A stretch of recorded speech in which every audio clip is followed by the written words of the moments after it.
అందుకే దయచేసి ఎప్పుడు కూడా అధికారంలోనికి వెళ్ళాలి, అందలం ఎక్కాలి, పైన కూర్చోవాలి, ఓ గొప్పవారు అనిపించుకోవాలి, దయచేసి ఈ ఆలోచనలు ఎప్పటికీ మీ మనసులోనికి రానివ్వకుండా మీరు ఉండండి. ఒకవేళ దేవుడు ఇస్తాడా, అది వేరు. దేవుడిచ్చే దానికోసం ఇన్ని రాజకీయాలు చేయాలా? ఇన్ని రాజకీయాలు అవసరంలో దేవుడిచ్చే దానికోసం నీ పన్ను చేసుకుంటూ వెళ్ళిపో.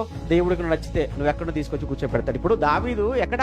సౌలు కొడుక అండి. దావీదు ఏమైనా సౌలు కొడుక? చెప్పండి. సౌలు రాజుగా ఉన్నాడు. దావీదు సౌలుకి ఏమైనా సంబంధం ఉందా? అసలు ఈయన గోత్రం వేరు, బెన్యామీను గోత్రం, ఈయన యూదా గోత్రం. సౌలు రాజుగా ఉన్న సమయానికి దావీదు గొర్రెలు కాచుకుంటూ ఉంటుంటే, ఇప్పుడు సౌలును తొలగించిన తర్వాత నెక్స్ట్ రాజును చేయాలి, ఎవరిని చేద్దామని అనుకున్నప్పుడు వెంటనే దేవుడు మనసు ఎవరి మీదకి వెళ్ళింది?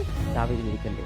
ఎక్కడో గొర్రెలు కాచుకుంటున్న అరణ్యములో ఉన్న బండ మీద కూర్చున్న దావీదు తీసుకుని వచ్చి సౌలు తర్వాత సింహాసనం మీద కూర్చోబెట్టాడు. ఎవడైనా కదిలించగలిగాడా దావీదును? ఎవ్వడూ కదిలించలేకపోయాడు. ఎంతమంది ఎన్ని కుట్రలు చేశారు, సొంత కొడుకే కుట్ర చేశాడు. కానీ దావీదు ఒంటి మీద ఈగబాల కుట్రగా చూశాడు. కారణం దేవుడిచ్చిన అధికారము గనక, అది దేవుడు తీసుకొచ్చి కూర్చోబెట్టాడు గనక. కనుక అధికార దాహం మనకొద్దు.